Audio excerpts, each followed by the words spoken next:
পৰম শ্ৰদ্ধাৰ গণতন্ত্ৰৰ চতুৰ্থ স্তম্ভত নিয়োজিত সন্মানীয় সংবাদকৰ্মীসকল, পোনতে আজি যিহেতু বিশ্ব শিশু দিৱস, সেইবাবে মই সকলো শিশুলৈ পোনপ্ৰথমতে বিশ্ব শিশু দিৱসৰ আন্তৰিক কৃতজ্ঞতা জ্ঞাপন কৰিলোঁ।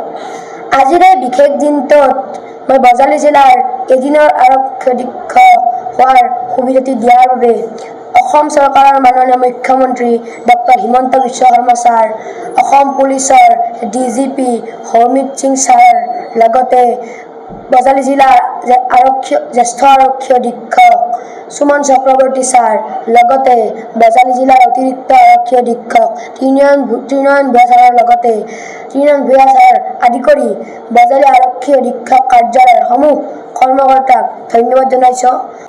মোৰ সৰুৰে পৰাই আৰক্ষী অধীক্ষক হোৱাৰ মন, সপোনটো পূৰণ কৰিব পাৰিম নে নোৱাৰিম নাজানো, কিন্তু মনে প্ৰাণে চেষ্টা কৰিম। কিন্তু আজি মোক অসম চৰকাৰে দিয়া এইটো সুবিধা মই চিৰদিন মনত ৰাখিম।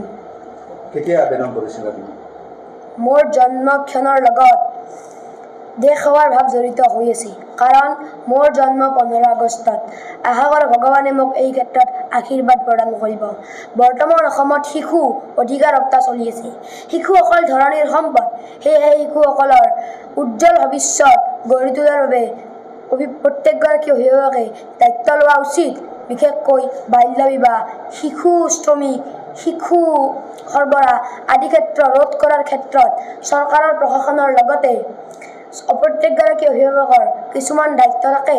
আশা কৰোঁ অনাগত দিনত যাতে ই সমূলি নোহোৱা হয়। তেখেতৰ নাম নিবিৰ নেচন বড়ো, আপোনালোকে গম পাইছে। তেখেত আমাৰ এদিনৰ বাবে আজি জ্যেষ্ঠ আৰক্ষী অধীক্ষক। তেখেতৰ মন আছিলে সৰুৰ পৰা আৰক্ষীক পোচাকযোৰ পিন্ধাৰ, লগতে জ্যেষ্ঠ আৰক্ষী অধীক্ষক হিচাপে কাৰ্যনিৰ্বাহ কৰি ডিষ্ট্ৰিক্টখনৰ আৰু ৰাইজৰ সেৱা কৰাৰ, আৰু এই সূত্ৰে তেওঁ মাননীয় অসমৰ মুখ্যমন্ত্ৰী মহোদয়ক যোগাযোগ কৰিছিলে, অনুৰোধ কৰিছিলে, আৰু সেই সূত্ৰে আমাৰ DGP অফিচৰ দ্বাৰা মাননীয় DGP মহাশয়ৰ পৰামৰ্শ মতে আজিৰ দিনটোত তেওঁক এই সুযোগ দিয়া হৈছে। আৰু এইখিনিতে উল্লেখযোগ্য যে আজি বিশ্ব শিশু দিৱস, ৱৰ্ল্ড চিলড্ৰেন ডে, আৰু আমি 14 নৱেম্বৰৰ পৰা 20 নৱেম্বৰ তাৰিখলৈকে চাইল্ড ৰাইটছ উইক হিচাপে শিশুৰ অধিকাৰ সপ্তাহ হিচাপে পালন কৰোঁ। গতিকে ইয়াৰ লগত সংগতি ৰাখি পেলাই আজি এটা শুভ ক্ষণত মই ক'ব বিচাৰিম যে এই বিশেষ পদক্ষেপটো লোৱা হৈছে। আৰু মই আশা কৰোঁ যে এই আজিৰ দিনটোত তেওঁৰ অভিজ্ঞতা বা আজিৰ দিনটোৰ যি মেমৰিজখিনি থাকিব, সেইখিনিয়ে তেওঁৰ ভৱিষ্যত জীৱনত অনুপ্ৰাণিত কৰিব। ভৱিষ্যত জীৱনক তেওঁ সঁচাকৈ এগৰাকী আৰক্ষী বিষয়া হিচাপে, তেওঁ আৰক্ষী অধীক্ষক হিচাপে, জ্যেষ্ঠ আৰক্ষী অধীক্ষক হিচাপে তেওঁ সমাজ সেৱাৰ সুযোগ পাব। আৰু লগতে তেওঁৰ দৰে যি অন্য শিশুসমূহ আছে, সেই শিশুসমূহো যাতে আপোনালোকৰ জৰিয়তে যি ভিজুৱেলছ দেখা পাব বা এনেকুৱা দেখা পাব, তাৰতে হয়তো অনুপ্ৰাণিত হৈ পেলাই আৰু বহুত। তেখেতৰ নাম নিবিৰ নেচন বড়ো, আপোনালোকে গম পাইছে। তেখেত আমাৰ এদিনৰ বাবে আজি জ্যেষ্ঠ আৰক্ষী অধীক্ষক। তেখেতৰ মন আছিলে সৰুৰ পৰা আৰক্ষীক পোচাকযোৰ পিন্ধাৰ, লগতে জ্যেষ্ঠ আৰক্ষী অধীক্ষক হিচাপে কাৰ্যনিৰ্বাহ কৰি ডিষ্ট্ৰিক্টখনৰ আৰু ৰাইজৰ সেৱা কৰাৰ, আৰু এই সূত্ৰে তেওঁ মাননীয় অসমৰ মুখ্যমন্ত্ৰী মহোদয়ক যোগাযোগ কৰিছিলে, অনুৰোধ কৰিছিলে, আৰু সেই সূত্ৰে আমাৰ DGP অফিচৰ দ্বাৰা মাননীয় DGP মহাশয়ৰ পৰামৰ্শ মতে আজিৰ দিনটোত তেওঁক এই সুযোগ দিয়া হৈছে। আৰু এইখিনিতে উল্লেখযোগ্য যে আজি বিশ্ব শিশু দিৱস, ৱৰ্ল্ড চিলড্ৰেন ডে, আৰু আমি 14 নৱেম্বৰৰ পৰা 20 নৱেম্বৰ তাৰিখলৈকে চাইল্ড ৰাইটছ উইক হিচাপে শিশুৰ অধিকাৰ সপ্তাহ হিচাপে পালন কৰোঁ।